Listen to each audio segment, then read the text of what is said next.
Bonjour, je vais vous raconter une histoire.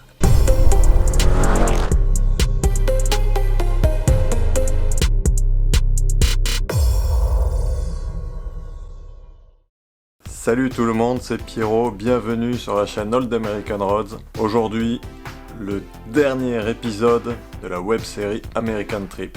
Épisode 20, le grand final. Alors vous vous demandez pourquoi cette fois-ci, je le fais depuis chez moi, façon studio. Tout simplement parce que cet épisode final, en gros c'est un gros résumé. Je vais tout vous expliquer, tout le road trip. Et vous allez voir des vidéos totalement inédites que je n'ai pas mis dans les épisodes. Des petits passages sélectionnés spécialement pour vous. Ouais. Alors tout d'abord, je tiens encore une fois à remercier tous ceux qui sont abonnés, tous ceux qui ont cliqué sur la cloche pour recevoir les notifications afin d'être au courant des nouvelles vidéos, tous ceux qui me suivent depuis le début sur les réseaux sociaux, et je remercie tous les nouveaux qui vont s'abonner pour ne pas rater les prochaines. Alors asseyez-vous confortablement, là je vous emmène pour plus de 5000 km de road trip. C'est parti les amis. Bon alors pour résumer vite fait, donc c'était 2018. J'ai eu envie de repartir dans l'ouest de la Californie pour faire des vidéos que je mettrai sur ma chaîne YouTube, que je venais tout juste d'ouvrir, presque exprès pour ça. Mais à la base, c'était quand même pour faire des vidéos de voitures américaines. Il y en a eu peu depuis, mais il y en aura. Et donc je suis parti là-bas avec un pote. On s'est fait un road trip de 15 jours, 5400 km au total, en Dodge Challenger RT. C'était bien cool. Donc on va décortiquer tout ça, vous allez en savoir plus. Et sachant que tous les épisodes que vous avez vus jusqu'à maintenant étaient totalement dans le désordre. Donc je vais remettre tout ça dans l'ordre. Ça ira mieux, vous verrez. Bon alors, je vais pas compter le tout premier jour où je suis arrivé dans l'après-midi, le temps de trouver la bagnole et tout ça, s'installer à l'hôtel. Ça, vous comprenez, ça. On va s'intéresser au lendemain. Donc premier jour entier aux États-Unis. De bon matin, on partait direction Gardena pour aller voir l'ami Fufu chez Frog Specialties et tourner le tout premier épisode d'American Trip. On se lance dans la furie des freeways de Los Angeles. C'est assez énorme quand même. Il y a du monde partout, ça défile de tous les côtés. Ceci dit, je préfère quand même les freeways de LA que rouler en France en heure de pointe. Même si c'est pare-choc contre pare-choc, bumper to bumper, comme ils disent là-bas. C'est mieux, je trouve, quand même. Les gens sont moins fous. Tu choisis ta voie et puis tu roules. Bon, ça passe de chaque côté, faut faire gaffe en fait. Mettons, si t'es sur la voie du milieu, qu'il y a une voiture qui se déplace sur la gauche, ou quand tu doubles, qu'il n'y en ait pas une autre qui fasse pareil. Mais c'est sympa. Et donc, je suis arrivé chez Fufu à Gardena. Ça se voit peut-être pas dans la vidéo, mais j'étais en stress complet. Moi qui ne stresse pas trop d'habitude en plus.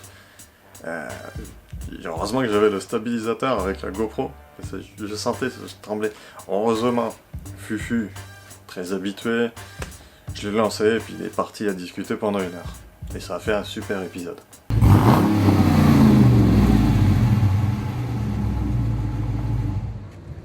Voilà, et donc je vais faire mon road trip et je vous ferai partager pas mal de vidéos au volant de cette superbe bagnole.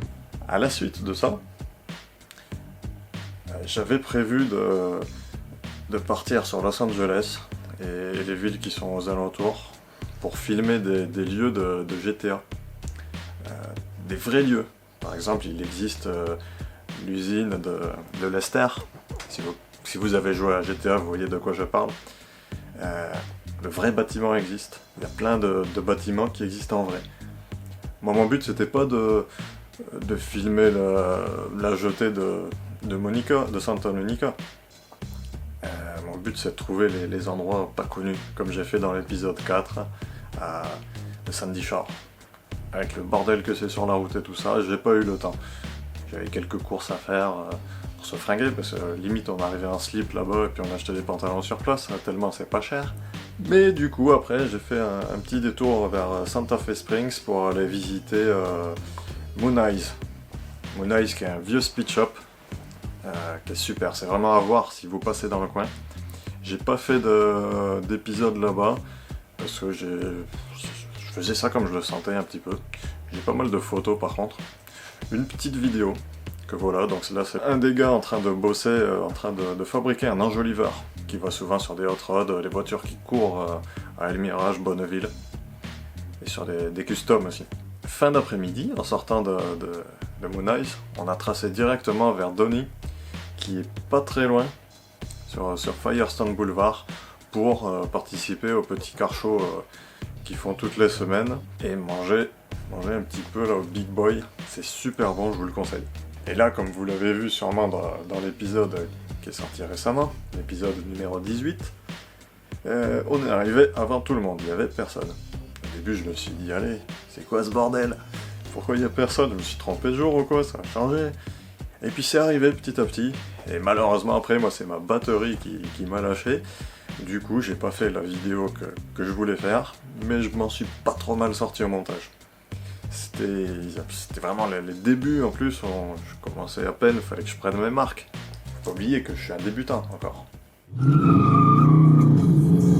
Le jour suivant, il était temps de partir vers l'est de la Californie, afin d'aller en direction de la Salton Sea.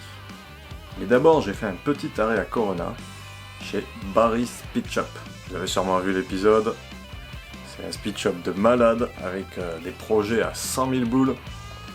C'est vraiment à voir aussi. Le patron est super sympa. Bon, il n'y était pas cette fois-là, mais je l'avais déjà rencontré la fois d'avant. J'avais discuté avec eux avant d'acheter ma Chevelle, que j'allais voir l'après-midi, sans savoir que je l'achèterais.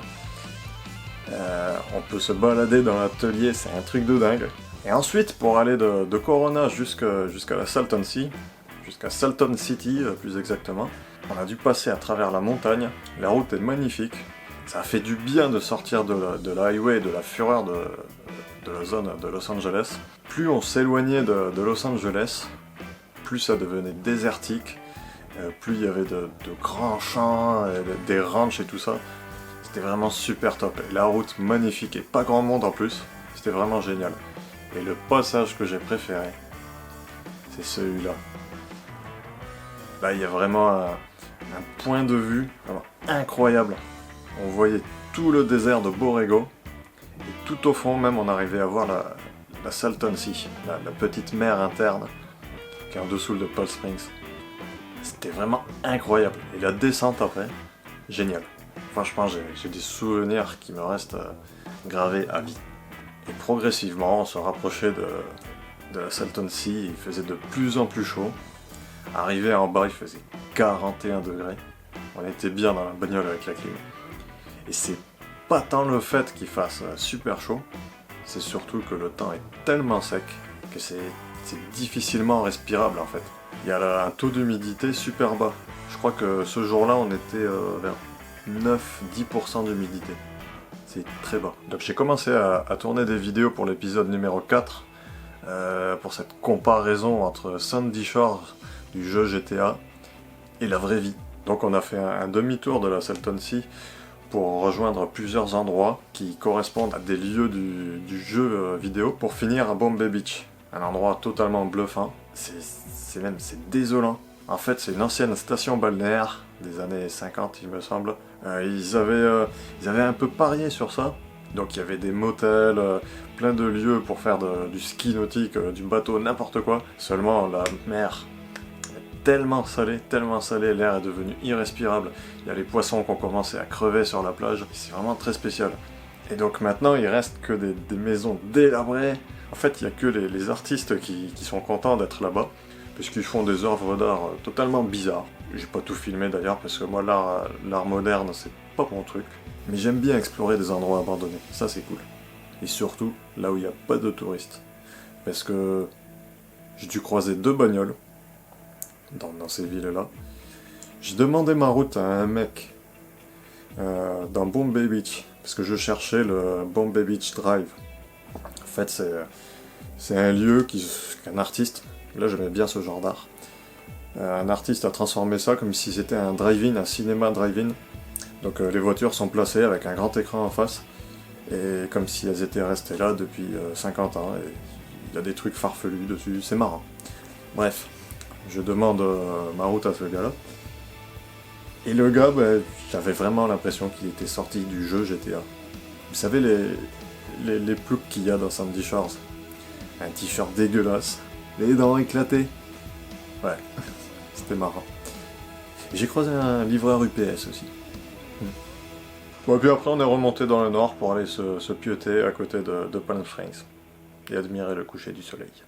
J'ai pas fait exprès de t'allumer, toi. Le lendemain, il était encore temps de partir vers l'est, direction Phoenix, en Arizona.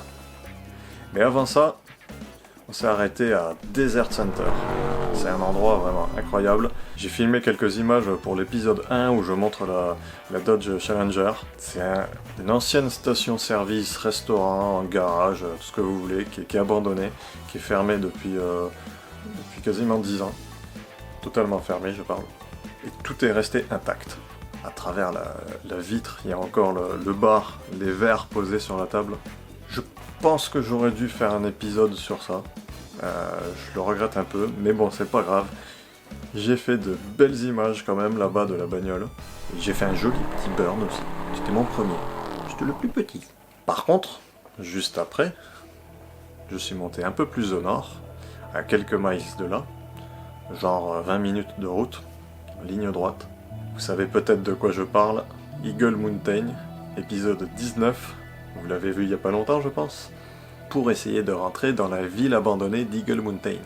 C'était une ambiance bizarre là, avec le mec qui nous suivait et tout.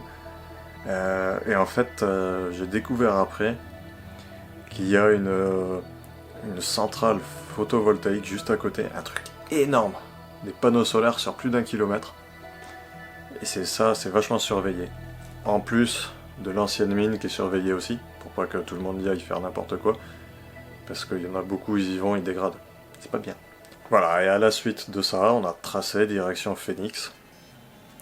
Enfin, pas tout à fait Phoenix. Chandler, c'est en dessous. Parce que là, j'avais noté l'aéroport abandonné. Et là, j'ai pu y rentrer. Là, j'ai trespassé. C'était génial. Au milieu des avions, des épreuves d'avion. Je suis pas un grand fan d'avion plus que ça, mais j'adore ça. J'ai pu grimper dans quelques avions. Bon, après, je me suis pas installé aux commandes. Ouais, peut-être plus. Et bon, là, pareil, je me suis méfié parce que je savais que j'avais pas le droit d'être là. Et on sait jamais, s'il y a quelqu'un qui débarque, tu prends une amende et tout ça, c'est un peu chiant. Mais bon, ce jour-là, il se trouvait qu'il y avait une tempête. T'avais ce qu'on appelle là-bas les sand whirls, ces espèces de petits tourbillons de sable, des tornades carrément de sable qui montent, et qui se baladent. À un moment, il y a une bourrasque qui est arrivée. Je me suis planqué avec l'appareil photo derrière la bagnole. Et j'ai attendu que ça passe, comme ça. Après, on a tracé au fond. Là, je me suis dit, quand même, avec cette piste, obligé, faut que je fasse un burn.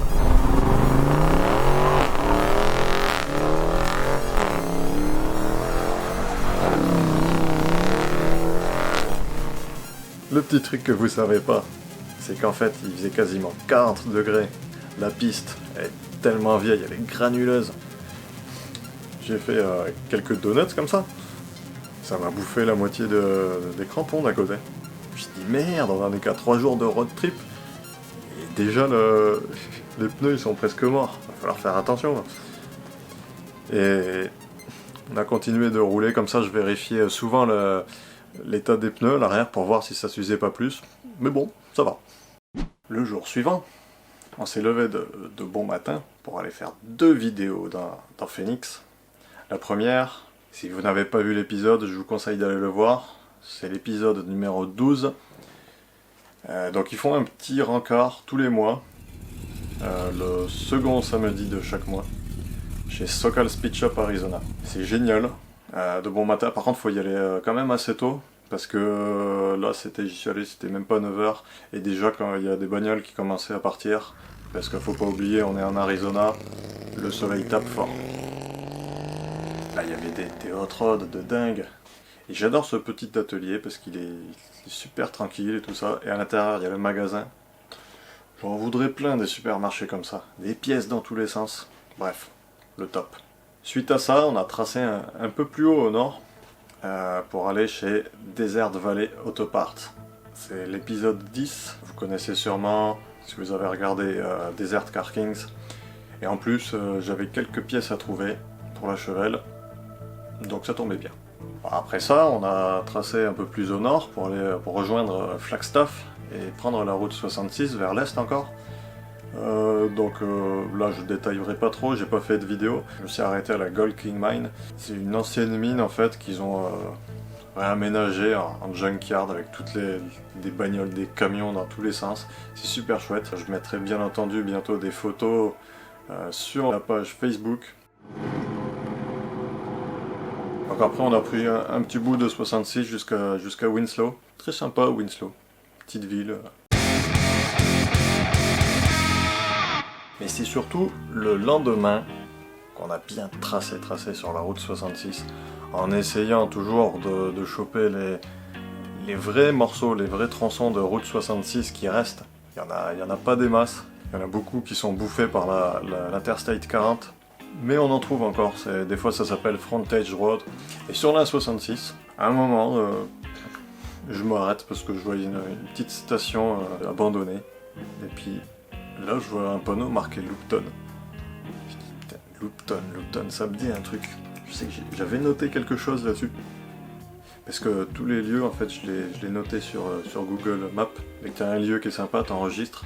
Et comme ça, le jour où tu planifies un road trip, tu as juste à rejoindre les petites étoiles, comme on faisait avant avec les dessins. Je dis, mais ouais, j'avais noté ça. Je crois qu'il y a un truc là, il y a un junkyard dans le coin. On a traversé la route, on est parti voir de l'autre côté. Et en effet, au bord d'un autre petit bout de 66, un super junkyard ouvert. L'épisode 16, le junkyard de Loopton. Bah, c'était génial encore, moi j'étais aux anges. Après, par contre, là j'avais filmé totalement à l'arrache. J'avais pas pris le stabilisateur ni rien. J'avais l'appareil photo avec le micro dessus. Autant vous dire que j'ai galéré pour le montage de cet épisode-là. Et c'est pas mal au final. Voilà, à la suite de ça, on a continué la route en direction d'Albuquerque, au Nouveau-Mexique. Mais avant ça, on a réussi à trouver un morceau de route 66 qui s'éloignait de la 40. Là, on a croisé une voiture, un pick-up. Le gars d'ailleurs, il devait se dire, mais qu'est-ce qu'ils font là, ceux-là? La route était défoncée. Je vous rappelle que je conduisais une Dodge Challenger. Donc des fois, c'était un peu la galère. Mais franchement, c'était super chouette. Là, j'étais aux anges. Encore. Hey, regardez ça les copains! J'ai réussi à trouver un vieux morceau de route 66 qui est plus du tout utilisé parce que tout le monde passe par la 40 qui est tout au fond là-bas. Là-bas. Et du coup j'ai une route pour moi tout seul. C'est pas beau ça? Moi je crois que c'est ça le bonheur. Et après on a tracé vers le nord, vers Toa-Gili. Toa-Gili, c'est un endroit paumé dans une réserve indienne, là où ils ont tourné Breaking Bad. Un endroit qui revient plusieurs fois dans la série Breaking Bad, mais le seul qu'on ne voit jamais dans les vidéos sur YouTube des gars qui se font les lieux de tournage de Breaking Bad. Il y a pas mal de Français qui y sont allés. Ouais, je suis allé au Pollos Hermanos, là c'est la maison de Walter White et tout, mais jamais Toa-Gili. Tout simplement parce que pour trouver l'endroit, il faut avoir les coordonnées GPS. Tu sors de la route, tu roules sur la piste pendant plusieurs miles, mais après, un paysage comme ça, c'est incroyable. Et là, t'as pas un bus de Chinois qui va débarquer comme à Monument Valley. C'est super. C'était vraiment génial. Et puis bon, la fin de journée est arrivée, on a continué après sur Albuquerque, en commençant par un autre lieu de Breaking Bad, qui est incroyable aussi. C'est le restaurant Los Pollos Hermanos, qui s'appelle en vrai Twisters. Et en plus j'avais faim, je me suis pris une petite salade tacos, j'ai régalé, au poulet, bien entendu. Alors petite anecdote par rapport au restaurant, donc pour ceux qui connaissent pas la série, c'est le restaurant d'un grand baron de la drogue, mais il a une chaîne de resto, dans la série, pas en vrai. Et en fait c'est sa couverture. Et là, il se trouve que au moment de sortir, là il y a une Chevrolet Impala de début 2000 qui arrive, avec des jantes genre 24 pouces, chromées, avec de la musique de gangsta à fond. Les mecs dans la bagnole, c'était des latinos, avec le débardeur, des tatouages partout. Et là, mon pote, il demande au patron qui est sorti à ce moment-là. Justement, le patron à ce moment-là, il sort, il va aller voir ces gars-là un peu louches. Et mon pote, il demande au patron où c'est qu'on pourrait s'acheter des clopes. Le patron, et puis il y a un des mecs qui répond ouais, pas de souci, vous allez au fond là-bas, il y a une station essence, vous allez dedans, ils vendent des clopes, tout ça, et c'est très bien. Ok, on y va. Arrivé dans la station, à l'intérieur du magasin, là en caisse, il y avait un mec. Mais là encore, on était à fond dans l'ambiance Breaking Bad. Un gars, avec un t-shirt dégueulasse encore, il se grattait comme ça, et t'avais tout le monde qui regardait. Je pense que le mec, il avait dû la connaître, la Mette Bleue de Walter White. Je me suis dit, ah ouais, putain, mais c'est Space Albuquerque comme ça, c'est vraiment comme dans la série en vrai. Et puis en fait, c'est pas partout comme ça. Il y a de super quartiers. Et donc, ce n'est que le lendemain que je me suis fait les autres lieux de tournage. Alors mon pote qui était avec moi, il connaissait pas la série, il aime pas les séries en général en plus. Donc il savait pas trop où on allait, il connaissait pas, bon il m'a suivi quand même bien sûr. De toute façon il n'avait pas le choix, il était dans la voiture. Et voilà donc la maison de Walter White, la maison du frère de Saul Goodman aussi. Ça c'est une autre série, Better Call Saul. En finissant par la maison de son bof, Hank, qui est tout en haut, vraiment là. Autant Albuquerque, en bas dans les quartiers un peu populaires, c'est vraiment très mal famé. Autant là-haut, des putains de quartiers, des maisons à 500 000 balles minimum, avec une vue sur toute la vallée, tout Albuquerque. Franchement, c'était super, j'ai kiffé. À la suite de ça, on a tracé vers le nord, nord-ouest plus exactement, en direction de Farmington. C'est au nord du Nouveau-Mexique, par la route 550. Une route superbe. Bon, c'est tout droit. À Farmington, une petite ville assez calme. Moi, j'ai bien aimé.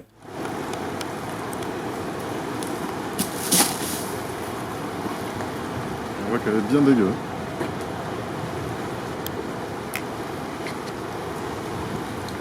Normalement, ça doit être bien transparent à l'intérieur.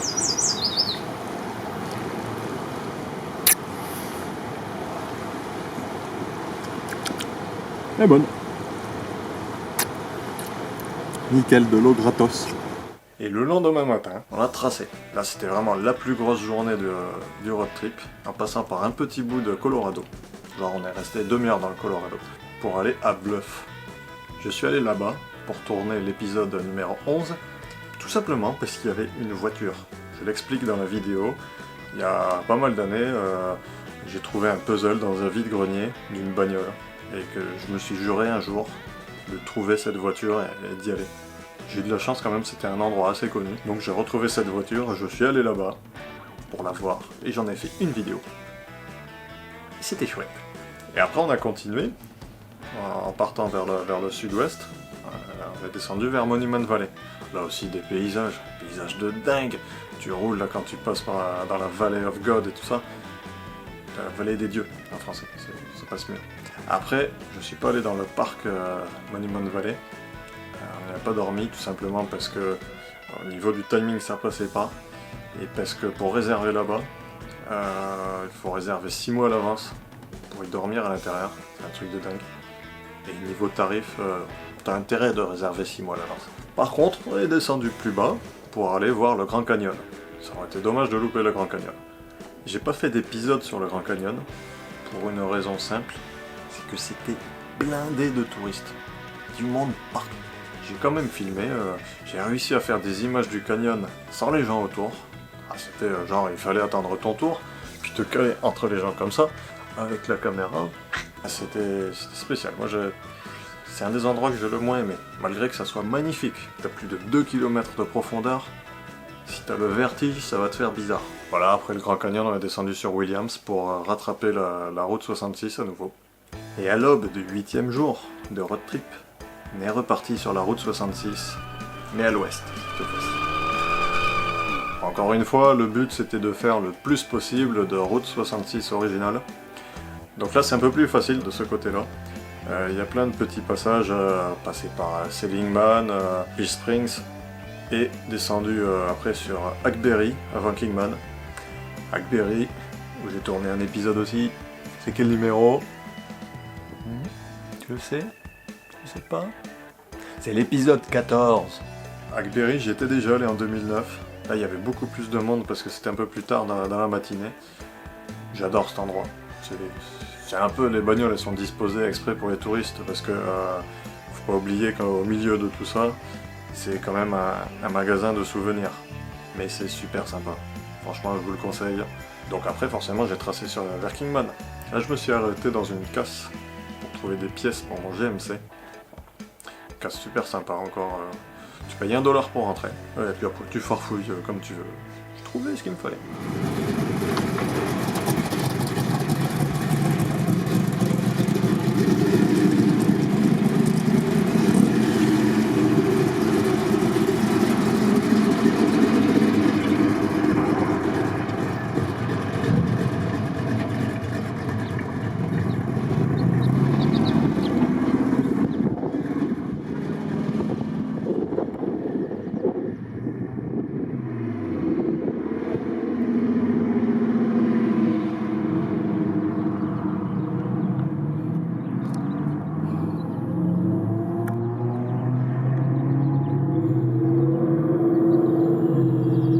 On a repris la route 66 en direction d'Ottman.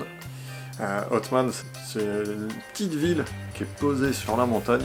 Alors là, ouais, si vous pensez que la route 66 c'est juste des longues lignes droites, bah non, là à un endroit t'as un putain de passage montagnard avec des épingles et tout, c'est fabuleux.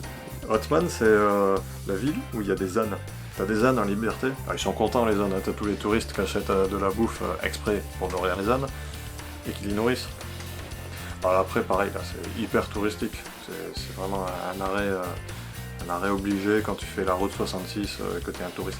Alors après, on a continué jusqu'à Needles, fin de journée. Là, à 19h du soir, il faisait 37 degrés. Needles, c'est la ville la plus chaude des États-Unis.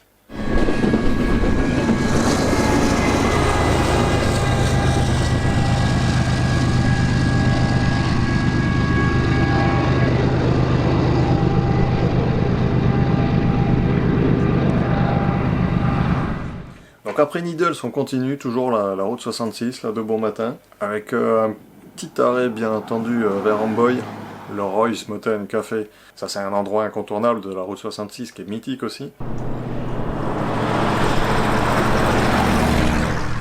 Par contre après, il y avait des morceaux qui étaient fermés. On arrive, on suit l'ancienne route 66, et d'un seul coup des barrières, route barrée. Je dis merde, quand même. Bah, on a contourné la barrière, on a continué. La route était défoncée. Déjà, la dernière fois que j'étais passé en 2008, c'était vraiment pas dans un bon état la route. Et là, on roulait pas trop vite. Et à un moment, bah, c'était plus du tout praticable. Du moins en Challenger. J'aurais été avec le pick-up, j'aurais passé sans souci. Donc il a fallu rattraper la route, la 40, pour reprendre la 66 un peu plus loin. Passer par Bagdad Café, qui est super connu aussi, Daggett. Et après Daggett, ce qui est marrant, donc on est toujours sur la 66, et là d'un seul coup, on voit des barrières et tout, il se trouve qu'on arrive à l'entrée d'un camp militaire. Qu'est-ce que c'est ce bordel? Attends, on est bien sur la 66 là, c'était barré, t'avais l'entrée de la base. Il se trouve qu'ils ont mis une base des marines sur la route 66. Donc t'es obligé de contourner, parce que si tu rentres dedans, je pense qu'ils vont pas aimer. Voilà, et après, on arrive à Barstow. On fait un petit détour pour rattraper la route 395 et monter vers le nord, vers le désert de Mojave. Un petit arrêt chez Tom's Welding, un collectionneur de panneaux. On est resté à l'extérieur, le gars, il n'y avait personne, il n'y avait que le pitbull qui grognait. Donc on n'est pas rentré. C'est un truc de dingue, des panneaux route 66 et tout. J'ai pas filmé, j'ai pris des photos. Regardez ça, c'est génial. Moi qui aime bien collectionner les panneaux, autant vous dire que j'ai adoré ça. Et après, donc plus au nord, direction Ridgecrest.